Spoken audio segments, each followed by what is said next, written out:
नमस्कार दोस्तों, स्वागत करता हूं आपका वीडियो में। तो दोस्तों, वीडियो है पाकिस्तान शॉक्ड गोफर्स तोफ से लेस आईएनएस संध्याक नौसेना में कमीशन को देखकर। तो चलो पहले देखते हैं वीडियो को कि क्या ये पूरा मामला है, उसके बाद अंत में बात करते हैं। लेकिन वीडियो को देखने से पहले अगर आप चैनल पर ना हो तो चैनल को सब्सक्राइब कीजिएगा। अगर आपको वीडियो अच्छा लगे तो लाइक कीजिएगा, शेयर कीजिएगा। तो चलो देखते हैं वीडियो को। आईएनएस संधायक डिकमीशन श्रीमान। आईएनएस संधायक भारत के हिंद प्रशांत क्षेत्र में इंडियन ओशन रीजन में महाशक्ति की भूमिका को और ताकत प्रदान करेगा। एक तो इंडिया के पास पैसे भी हैं, फौज भी तगड़ी है, इन अ सेंस के बड़ी फौज है, इक्विपमेंट ले रहे हैं, इंडो पैसिफिक के हवाले से बड़े इंपॉर्टेंट प्लेयर हैं। समुद्र में चोरी डकैती और तस्करी से जुड़े लोगों को किसी भी सूरत में बर्दाश्त नहीं किया जाएगा। यह नए भारत का एक प्रण है। Earlier on Friday, the Indian Navy once again foiled the piracy attempt of the east coast of Somalia. Now, the Indian naval warship INS Sharda successfully rescued about 11 Iranian and 8 Pakistani nationals.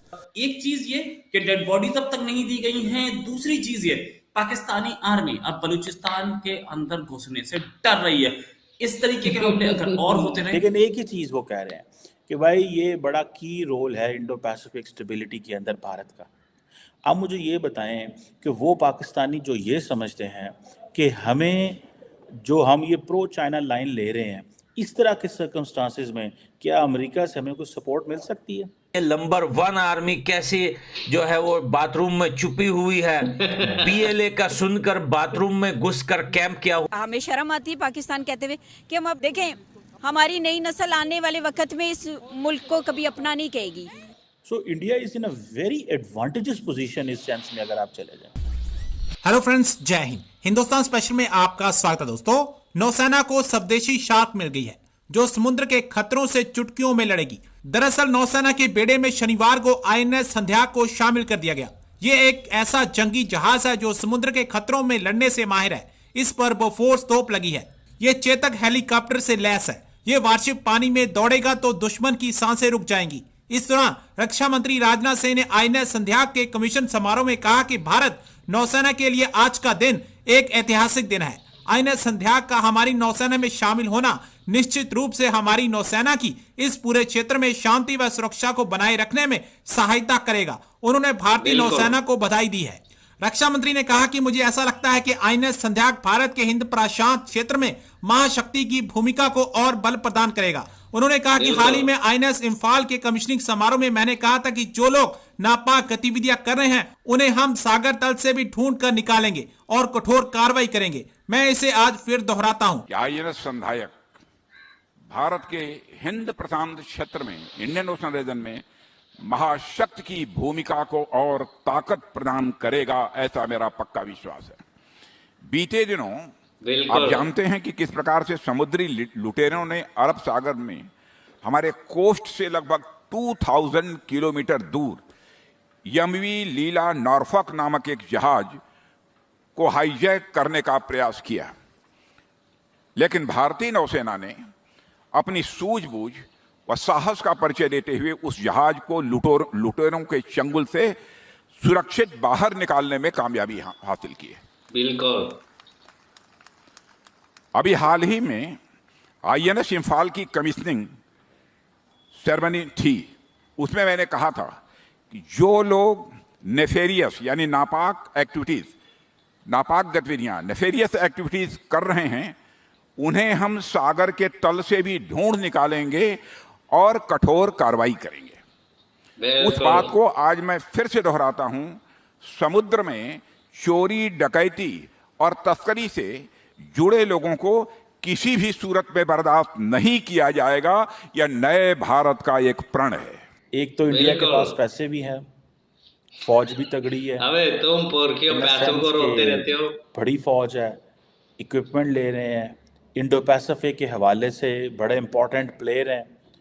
सारी दुनिया आके Indians को military hardware भी दे रही है, technological support भी दे रही है।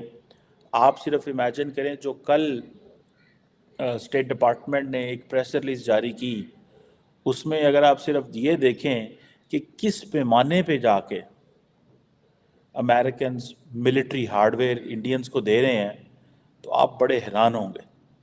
इसलिए तो मैं कहता हूँ कि that will put Pakistan in a very disadvantages position कि ये जो मिलिट्री हार्डवेयर मिलेगा इंडियंस को।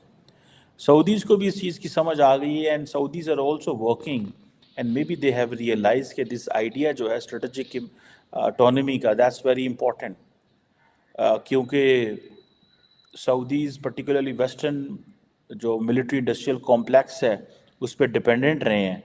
वो समझते हैं कि भाई हम कब तक ये डिपेंडेंट रहेंगे, हालात ख़राब हो सकते हैं, सो हमें इन चीज़ों को देखना है।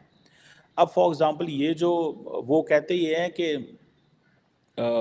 ये जिस एक्सरसाइज का मकसद ये है कि हमने ट्रूप्स को ट्रेन करना है, एक जॉइंट ऑपरेशंस जो टेरेन है उस हवाले से, joint operations in a semi desert terrain, यानी कि नॉट फुल डेजर्ट, सेमी जो टेरेन है वो डेजर्ट है उनके लिए, क्योंकि सऊदी अरब के अंदर जो टेरेन है ज़्यादातर वो डेजर्ट्स हैं, तो इसलिए वो ये कहते हैं, और वो कहते हैं जी हम ये chapter 7 of the UN charter कर रहे हैं, ठीक है जी, और जी हम techniques and tactics and procedures और इस तरह की चीज़ें, and particularly this is in a sub conventional domain, ठीक है।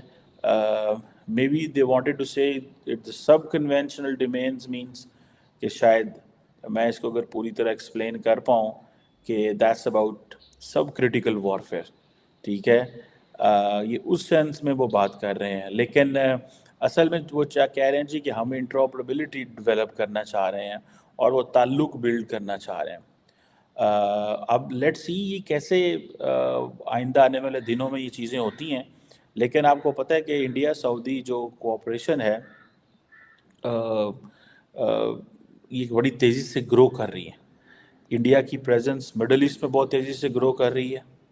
मोहम्मद बिन सलमान आए थे, उन्होंने आके एक लंबी चौड़ी जिसे कहते हैं ना एग्रीमेंट्स भी किए। सऊदीज़ जो हैं वो रेगुलरली इंडिया आ रहे हैं, इंडियन मिलिट्री लीडरशिप वहाँ जा रही है, और यही कहा जा रहा है that the relationship is reaching to the new heights. जिस तरह पाकिस्तान कहता है ना जी कि हम higher than Himalayas and all that, ठीक है, लेकिन असल में ये जो इंडो सऊदी कोऑपरेशन है ये that is not just restricting to this oil energy trade. ये जो India middle east Europe corridor है उसमें मैंने कल भी आपको बताया था कि the major point which Indians are looking is they are looking energy reservoirs of the middle eastern countries. उनको वो कहीं किसी न किसी तरीके पे इंडिया में लेके आने हैं। देखिए दिस इज़ 2024, इंडिया की जो ट्रांसफॉर्मेशन है वो कहते हैं जी कि हमें जो ज़ीरो एमिशंस पे जाना है बाय 2070, लॉन्ग टाइम अगो। आबादी कितनी बढ़ जाए, 1 बिलियन पॉपुलेशन को एनर्जी नहीं होगी तो कैसे करेंगे। तो दोस्तों ये थी वीडियो। तो भाई जो INS संध्याक है वो छोड़ दिया गया है अब समंदर में। स्पेशली जो लुटेरे चोर डाकू रहते हैं समंदरों में उनको ढूंढ ढूंढ के चुन चुन के ठोकेगा, जिसके ऊपर चेतक का हेलीकॉप्टर और तोहफे लगी हुई हैं, जिनसे पाकिस्तान भी घबरा लग चुका है भाई। अब खुद का भारत का स्वदेशी ये INS संध्याक है और इसके ऊपर टेक्नोलॉजी से लेस जो तोहफे हैं, चेतन है शायद, जो हेलीकॉप्टर हैं वो भी हैं साथ में, और साथ में जो है सऊदीया भी है, भारत के सऊदी अरबिया। तो इससे भाई पाकिस्तान तो काफ़ी घबराया हुआ है, क्योंकि पाकिस्तान को अपना भी डर है कहीं भाई ऐसे वैसे भाई समंदर से एक आधी तोप का मुंह जो है वो पाकिस्तान की तरफ ना हो जाए कहीं, और तोप का जो गोला है पाकिस्तान में ना गिरे।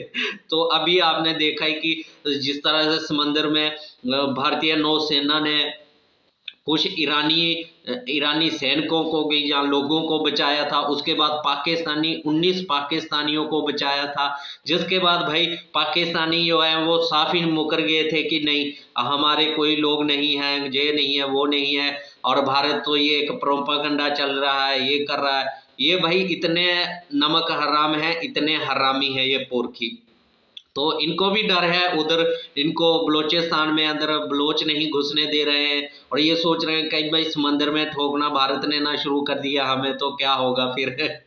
तो बाकी आप दोस्तों का क्या कहना है, और ये बहुत ही बड़ी बात है भाई।